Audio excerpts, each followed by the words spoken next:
Привет всем хорошим людям и добро пожаловать на канал Custom Truck. Друзья, мы продолжаем заниматься нашим Мазератти. Как у вас погода, как дела, как настроение, обязательно поделитесь в комментариях. Не стесняйтесь ставить лайки, не стесняйтесь подписываться на наш канал, естественно, тем самым поддерживая нас. Огромное всем спасибо за поддержку на Бусти.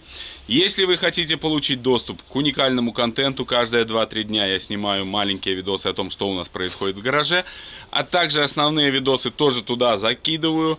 Обязательно подписывайтесь на Бусти. Таким образом поддерживайте нас и одновременно получаете доступ к уникальному эксклюзивному контенту. Все ссылки будут в описании. Также не забывайте про наш телеграм-канал. Ссылки тоже будут в описании. Вам я желаю приятного просмотра. Погодка меняется каждый час. То холодно, то дождь, то снег, то солнце, то все растаяло.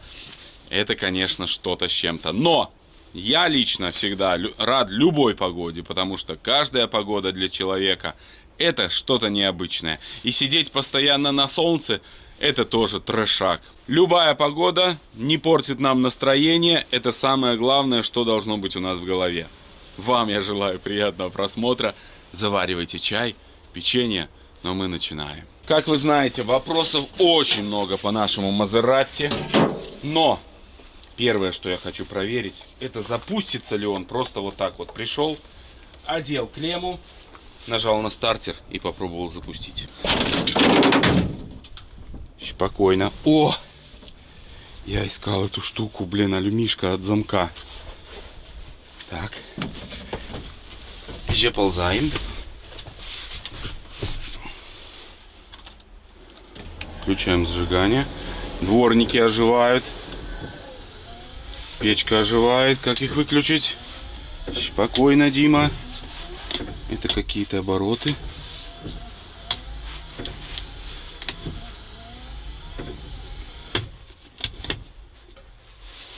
Так, ну и запуск. Че мы на передаче? Офигеть! Опустили кабину, он стал на передачу. Хорошо, что он не завелся. Блоки померли.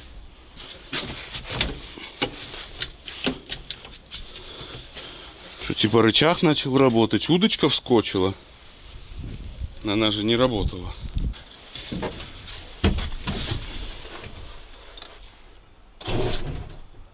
Да, нейтралка.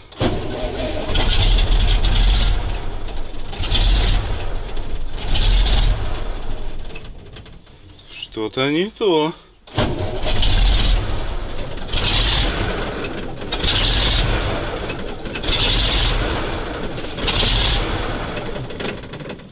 Подклинившая, может, рейка все-таки.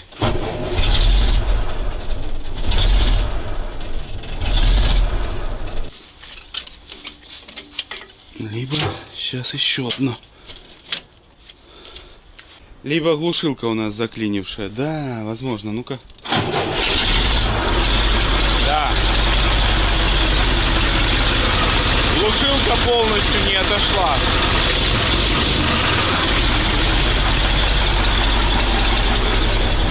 Глушили мы ее глушилкой, она полностью не отошла, и поэтому он так вел себя. Давление 4, зарядка есть, все отлично.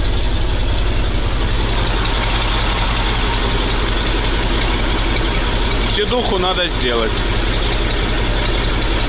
Хорошая новость, то что он запустился без проблем, то что он был чуть-чуть приглушен, поэтому он так работал. Так что это хорошая новость. По мотору вроде бы у нас все более-менее. Единственное, что нам нужно сделать, это утечку и залить потом антифриз. Сейчас я хочу испытать нашу воздушную систему, а именно попытаться ее восстановить. Поэтому, что нам здесь нужно? Нам нужно пару шлангов. Их я купил. Сейчас вам покажу все и будем потихоньку начинать эту систему всю изучать и восстанавливать. Потому что люди, которые здесь полазили, им было это все легко сделать, раскрутить. А вот воссоздать обратно, это такое себе. Надо еще нам тормозной кран. По-моему, у него большие проблемы. Он закис. Видите, нету здесь сверху. И скорее всего, что он работать не будет. Купил 3 шланга, вот таких штуцеров. Также купил ручку. Вот такая ручка. Ай, по сравнению, конечно, с СССРовской это небо и земля. Хотя она считается усиленная. Что здесь усиленного, непонятно. Но эта конструкция девятушная меня пугает. Да, когда это в советском исполнении, когда это все металл. Но, тем не менее, видите, металл тоже окисляется, лопается. Ну, здесь причина была, видите, отломанная, потому что просто болт закис в алюминии. Ну и где-то пружинка тоже накрылась, видимо. Ну, посмотрим, станет она, эта ручка, или нет. Должна, по идее. У нас есть выход с компрессора, вот он. Сразу же первая проблема, с которой я столкнулся, это несоответствие конуса нашего гидравлического шланга. Потому что мы будем ставить гидравлические с этой трубкой. Так что сейчас вот здесь на токарном станке немножко рассверлю отверстие. И у нас будет переход на гидравлический надежный шланг высокого давления. Этот выход заходит в влагоотделитель. Вот сюда. Потом выходит, идет на алкоголик. Вот алкоголик. Откручиваем сюда, спирт заливаем. И система не замерзает. А с алкоголика он уже идет шланг на разгрузку. Вот такая у нас схема. Вроде бы, наверное, так. Ну, сейчас будем смотреть, будем подсоединяться, и все станет понятно. Сверло взял на 16, у нас там отверстие 15, но нам здесь 1 миллиметрик этот не принципиален. Выставляем штуцер, всегда вот эти вещи тяжело выставить, чтобы он ровно был.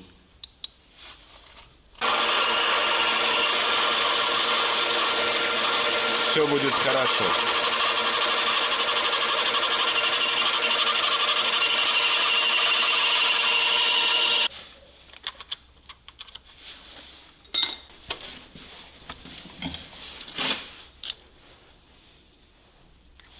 Даже много очень просверлил.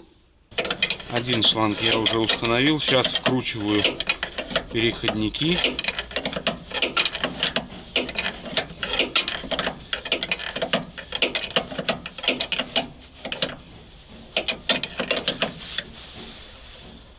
Так. И еще. Сажу их на фум-ленту. Вот так наматываю. И вовнутрь туда. И это у нас будет только лишь пока что запитка. А потом еще нам нужно будет дальше пройтись по системе. Также нам нужно менять тормозной кран. Он в печальном состоянии. Ну, прям мала вероятность, что он будет работать. Но посмотрим. Верхняя часть крана у меня есть. Но, наверное, все-таки купим новый тормозной. Это надежней. Пусть он будет китайский, но зато он хотя бы чуть-чуть поработает. Еще один переходничок вот сюда мне нужно вкрутить. И мы можем эту систему уже скомпоновать. Следующий пациент — это тормозной кран. Его тоже нам нужно поменять, потому что он в клине. Это логично, верхушки нету, и естественно туда попадает влага, дождь, и все это сгнивает. Все пропшикаем, чтобы у нас откручивалось хорошо.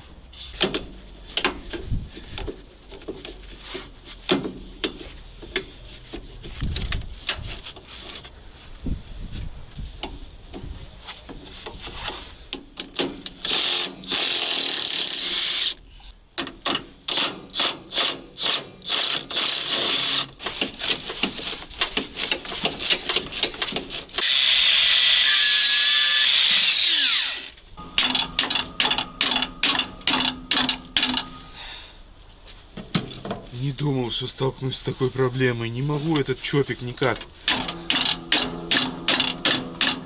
намучился с ним.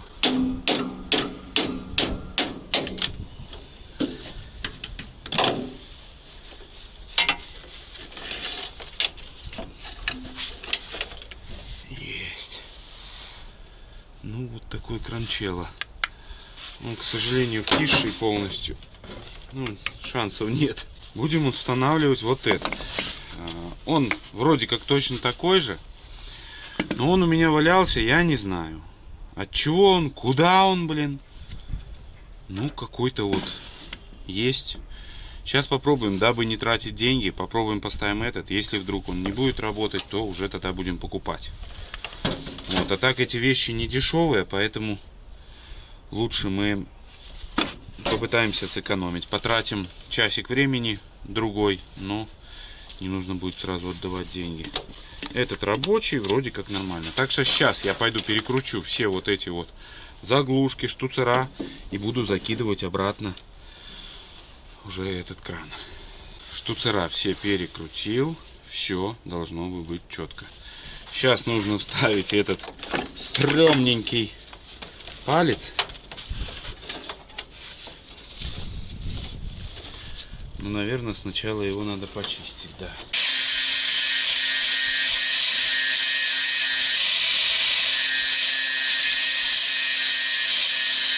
Кран установил. Пришлось еще раз снимать его, потому что не мог закрутить вот этот штуцер. Трубка очень жесткая. Пришлось откручивать кран, подворачивать его немного. И сейчас вроде бы все хорошо. Вот, следующий этап — это задняя часть нашей воздушной системы. Ну и здесь тоже нам еще нужно вот соединиться две. Я так понимаю, здесь нужно соединить вот эту и вот эту. Я не уверен, ну, наверное. И такой датчик вот еще нужен, потому что вот здесь выход, ну, украден. И вот как раз от него провод.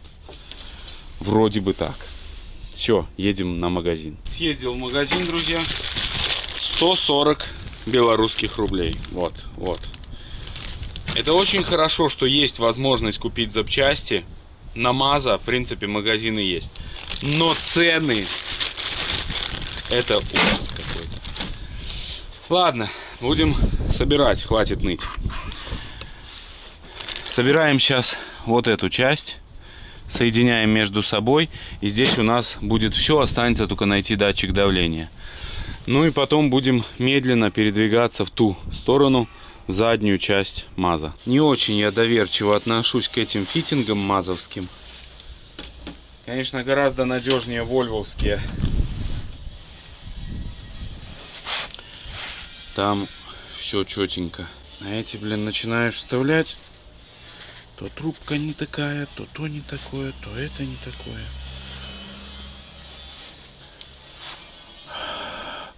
Еще на морозе все это дубеет. Надо, наверное, идти за феном, ничего не будет.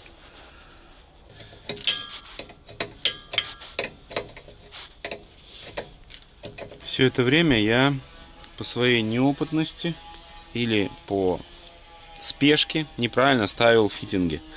На самом деле их нужно ставить вот так. Вот. И сюда одевать резинку.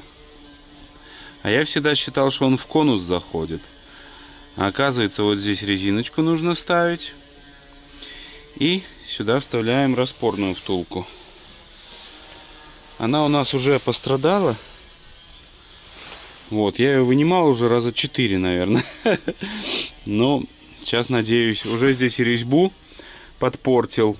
Но сейчас, надеюсь, все сделаю правильно. Век живи, век учись, и все равно не научишься. Собрал я этот фитинг. Пришлось разбирать здесь, потому что испортил резьбу.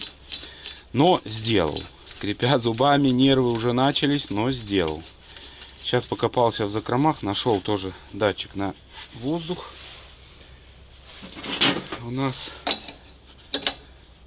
стоят советские, а это я нашел российской же сборки, но так по качеству вроде бы неплохой.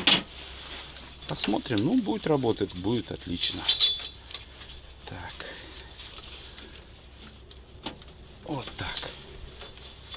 Все. Ну, образно у нас здесь вроде бы как бы отлично. Остался вот этот выход специально, я сюда подключу воздух, дабы проверить нашу систему. Несмотря на погоду, многие из вас наверняка подыскивают себе автомобиль. Так вот, друзья, если хотите найти максимально выгодный вариант, вам поможет сэкономить и выбрать подходящее предложение бесплатный сайт autospot.ru. На этом сайте есть практически все марки автомобилей, вы обязательно найдете что-то на свой вкус.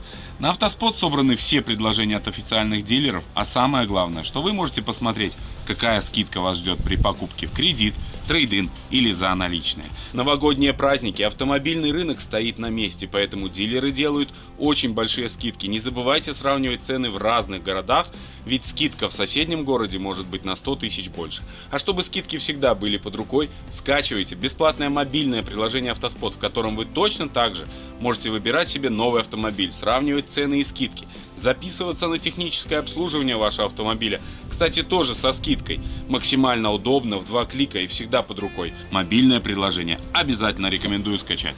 Но ссылку на Автоспот я оставил в описании. Проходите, пользуйтесь, а я буду дальше заниматься нашим МАЗом. Переходим в заднюю часть МАЗа.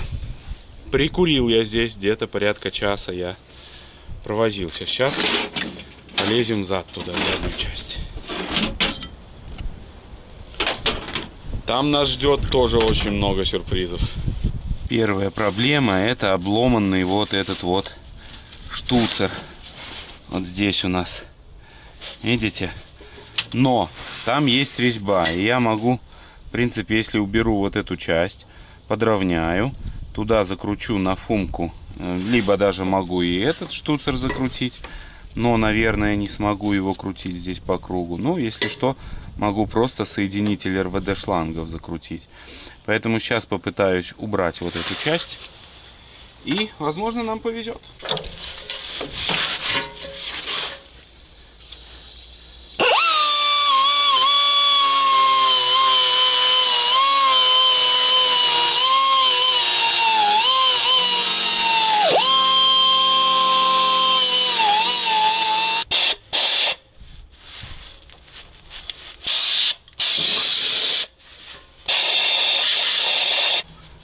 Попытался я открутить, но пока не получается.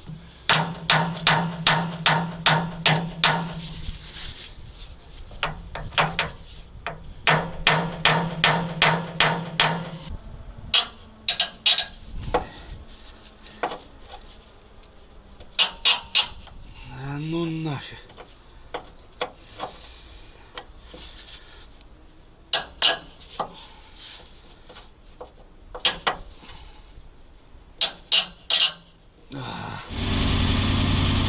Запустил Магируса поработать, запустил БРДМ тоже поработать. И знаете, в БРДМе есть большая проблема: конденсат на крыше. И это такая проблема, что, видите, даже ржавчина пошла. Доброе утро, друзья. Минус 10 сегодня. Очень холодно, не знаю, производительность моя явно упадет. Но вчера я успел разобраться с этим краном. Взял напильником, сделал поверхность. Но меня ожидал сюрприз. Видите, не прокручивается ни в эту сторону, ни в эту. Поэтому все-таки нам придется вот там откручивать болтики каким-то образом. Вот эти шланги тоже открутим. Все равно их менять. Вот они. Вот, так что сейчас буду как-то пытаться туда долезть. Не знаю еще пока что, чем это закончится. Крутить эти вещи всегда стрёмно, блин. Все может отломаться. Постоянно приключения. Здесь еще повезло, что солидолом закидано это все. Не солью, знаете, а солидолом. Так оно еще крутится. Ну вот.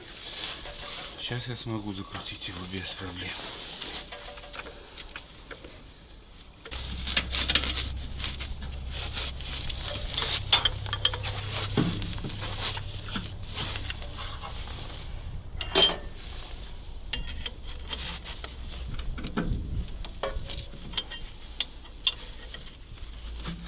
Не могу открутить этот шланг, тут я все зажал, поэтому сейчас придется болгаркой отпиливать и одевать головку и крутить.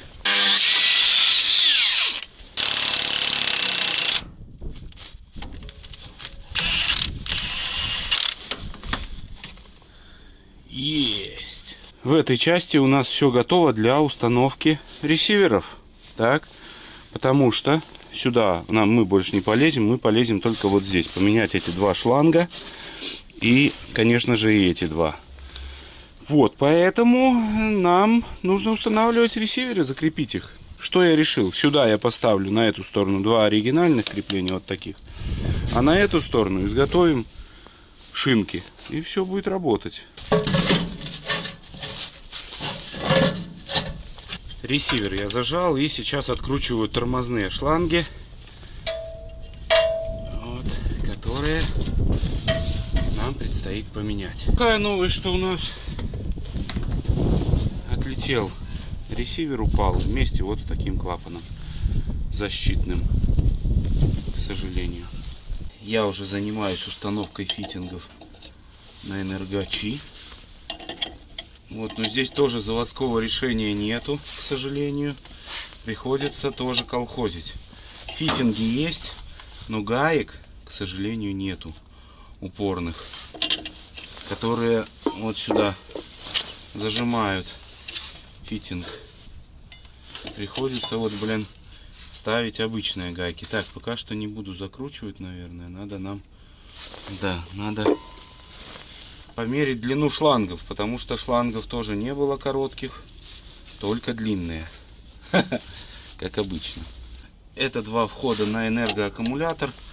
Один тормозная камера, а второй воздух, основной из системы, который позволяет двигаться автомобилю.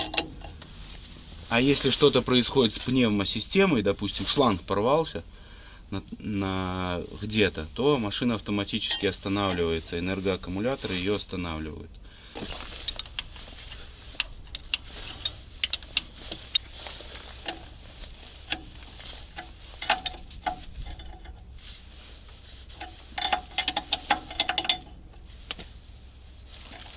Прикурили мы, друзья. И прикурили серьезно. Энергоаккумулятор полный воды. И эта вода, естественно, замерзла.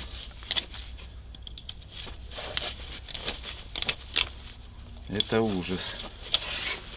Ну, надо снимать его. Снимаю энергач. И у меня тут веселуха. Гайки открутились, проблем нет. А вот стопор я снять не могу. Ну, сейчас вот попробую выбивать там. Вроде... О! Ха-ха! Прямо получилось. Я столько мучился с ним, но думаю, схожу за пробойником. Вот еще чопик этот вынуть, блин. Фух, народ, вот это я вымучился. Блин, мокрый уже весь. В общем, палец коленвалом. И никак не хотел выходить. Трещотку попытался снимать, блин. Она упирается вот в корпус в этот. Ее типа надо ставить вертикально, а вертикально ее не дает поставить энергоаккумулятор. Вот. В общем, прикурил я здесь. Но зато тепло на улице стало. Сразу же. Все, откручиваю два болта. Несем энергач на печку. И надеемся на чудо. Все, энергач в руках. Идем к печке. Наконец-то.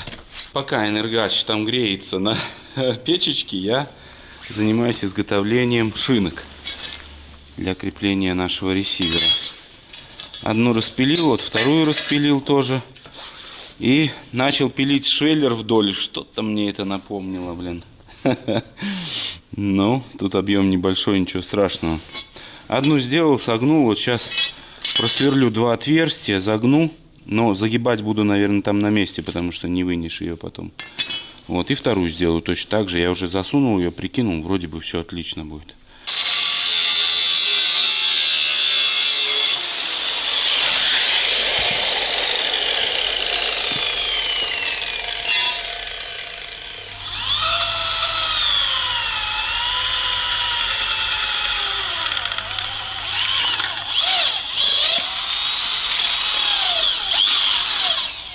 Впихнул две шинки. Пройдемся красочкой легонько. На морозе краска всегда ложится офигенно. Потому что нет влаги.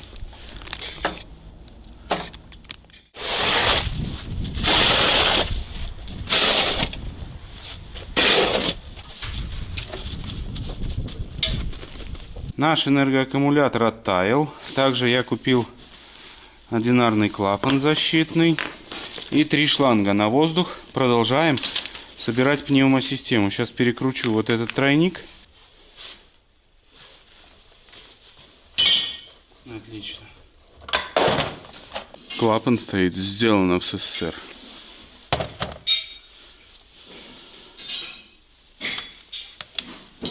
А сейчас будет Прамо.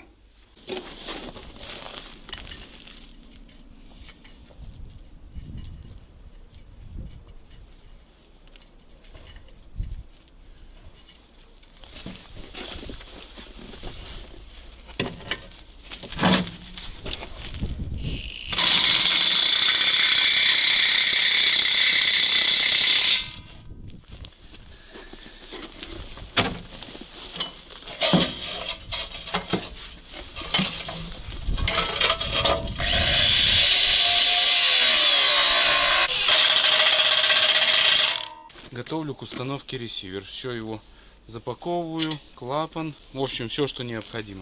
Заглушки и т.д. Запаковал я здесь наш ресивер, установил этот клапан одинарный, и все готово к тому, чтобы поменять вот этот шланг, чтобы этот запаковать, но нужно еще сюда кольцо вот найти, нету кольца.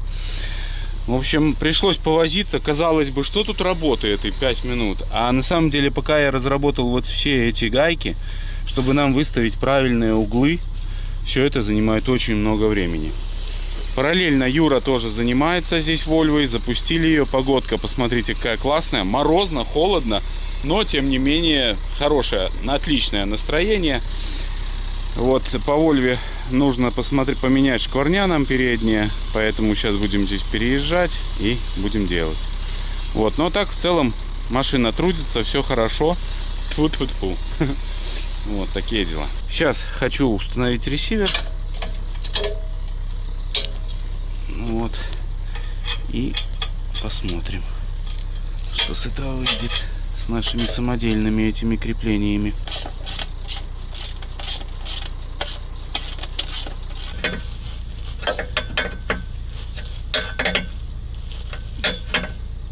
Юра там одевает цепи, пойду помогу ему, ругается что-то нецензурной бранью какой-то.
что значит пониженная передача?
Одели цепи, сейчас будет король бездорожья, Юра. Зачем нам хономаг, если есть цепи Юриса? Не надо снег чистить. У нас вся техника для бездорожья. Да, так что с цепями на Вольве можно ехать хоть, блин, в болото. Никаких проблем, да? Да.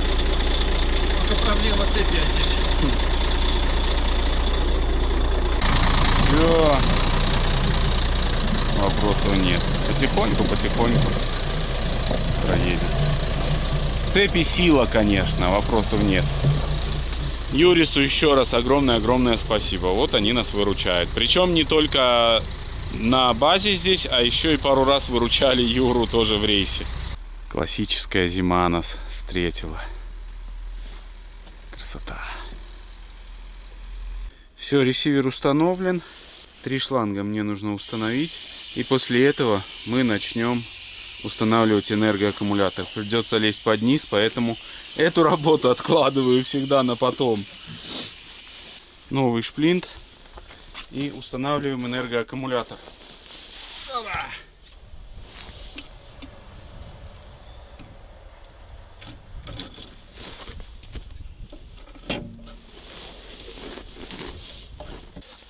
Палец вставил.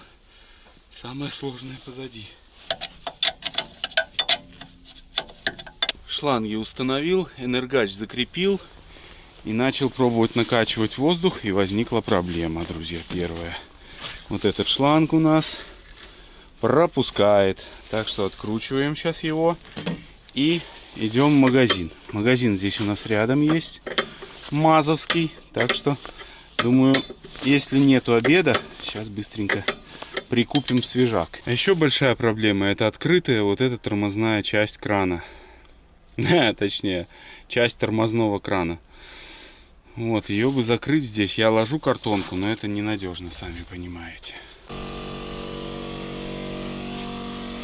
Шипит все равно.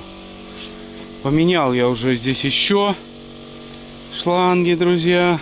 Еще. В общем, чувак в магазине сказал: Дима, сегодня больше не приходи. Вот, ну это шутка, конечно. Но где-то опять сифонит. А где? Снег идет, друзья. Вроде бы здесь все нормально.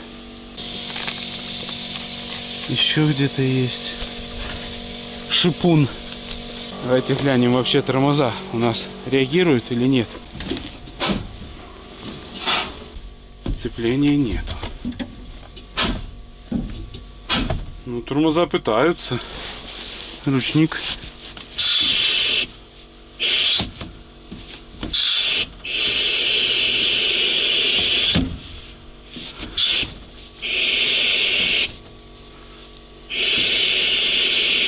Шипит.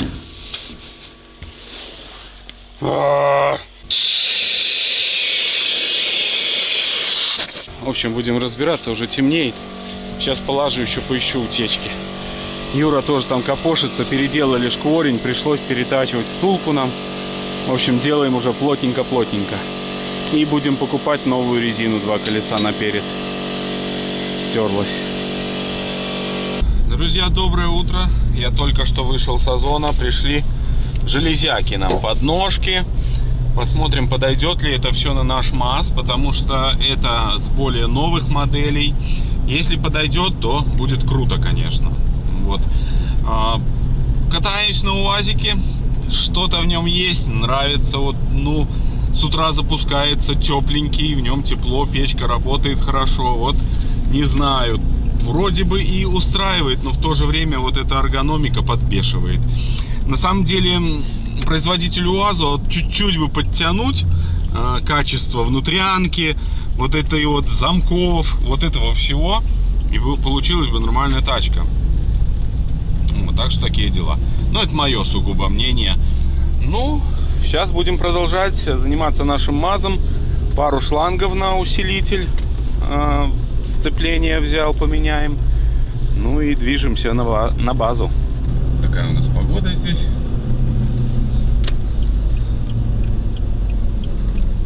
Снега немного. Вот расчистить бы не мешало, конечно, но особо проблемы нету. Вон наш стоит Мазератти.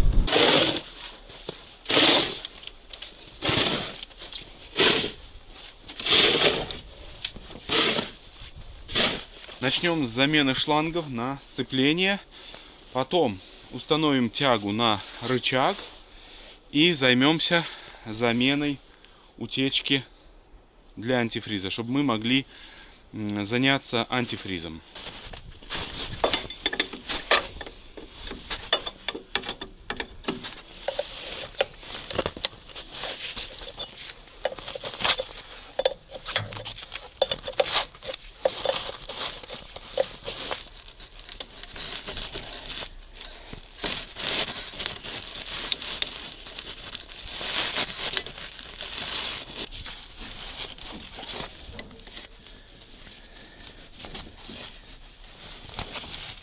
Шланги я поменял, но сейчас будем откидывать кабину и снимать водяную рубашку.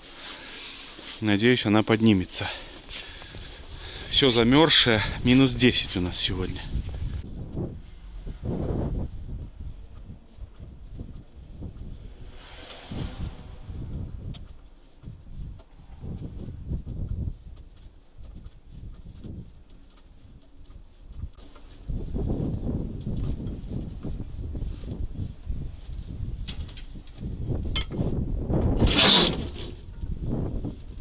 Нам нужно поменять прокладку вот здесь под вот этой частью.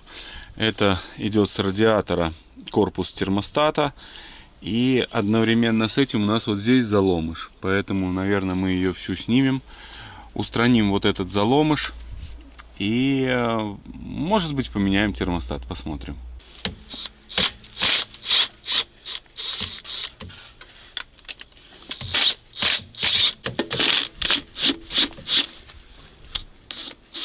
Здрасте, вы к нам? Здрасте, к вам. Я думаю, что там за подписчики идут. Ну. Вот такая деталь. Порядка 2 часов понадобилось на то, чтобы рассоединить вот эту вот деталь. К сожалению, все болты обломались полностью. Пришлось выкручивать, высверливать. И, ну, собственно, корпус готов. Но 2 больших проблемы, точнее 1 большая проблема, это отломанное ухо. Вот. К сожалению, ухо покинуло чат. Сказала, я в этом не участвую. Запчасти это узнал, под заказ нужно ждать до конца месяца. То есть, ну, на Озоне еще не смотрел. Вот, но, наверное, попробуем приварить. 140 рублей белорусских стоит она, наверное, попробуем сэкономить. Вот. Потому что если получится приварить ухо, то мы сможем сэкономить таким способом. Ну и вторая проблема, это то, что термостаты у нас не подошли. Вот, но термостаты можно поменять там, я думаю, если что. А вот с этим придется попробовать заварить. Будем надеяться, что получится. Ну, и еще есть же вторая сторона, да, которую тоже нужно сделать. И пока что я не знаю, там то же самое нас ждет. Но если уже залезли, наверное, нужно лезть до конца и поставить термостаты, потому что сейчас в холодную погоду мы не сможем никак эксплуатировать эту машину. Поэтому, наверное, будем откручивать вторую сторону. С этой стороны у МАЗа отличается почему-то корпус термостата. Не знаю почему. Но факт остается фактом. Сейчас попробуем открутить. Мне кажется, шансы минимальны. Из-за того, что вот здесь закоревает, как и с той стороны. Ну, попробуем. Вдруг нам повезет.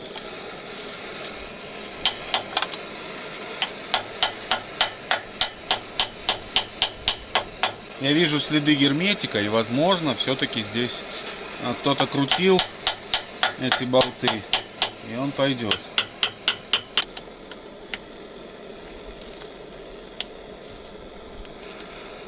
Пошел. Да ну.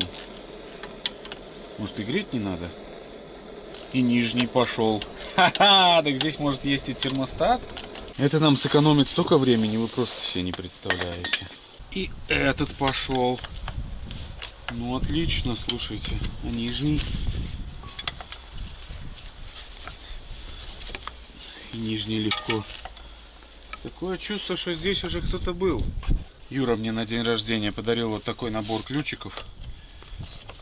Периодически пригождаются, и без них здесь долго бы крутил. Открутил я все хомуты. Патрубок тоже этот. Сейчас вот остался один болт. И вы знаете, есть шансы открутить это дело. Я так понимаю, у нас разные типы этих корпусов термостатов. Справа и слева.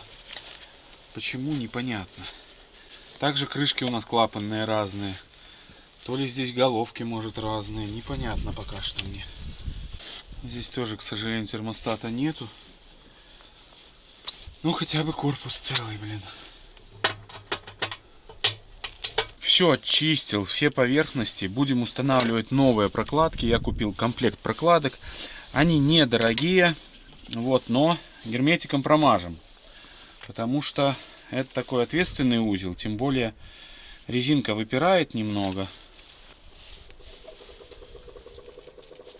О, пускач.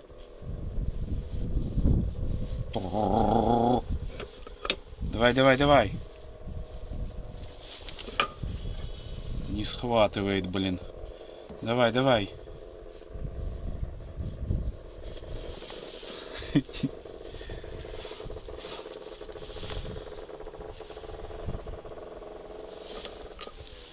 Все, завелся.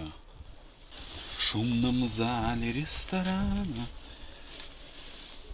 среди веселья и обмана пристань загулявшего поэта.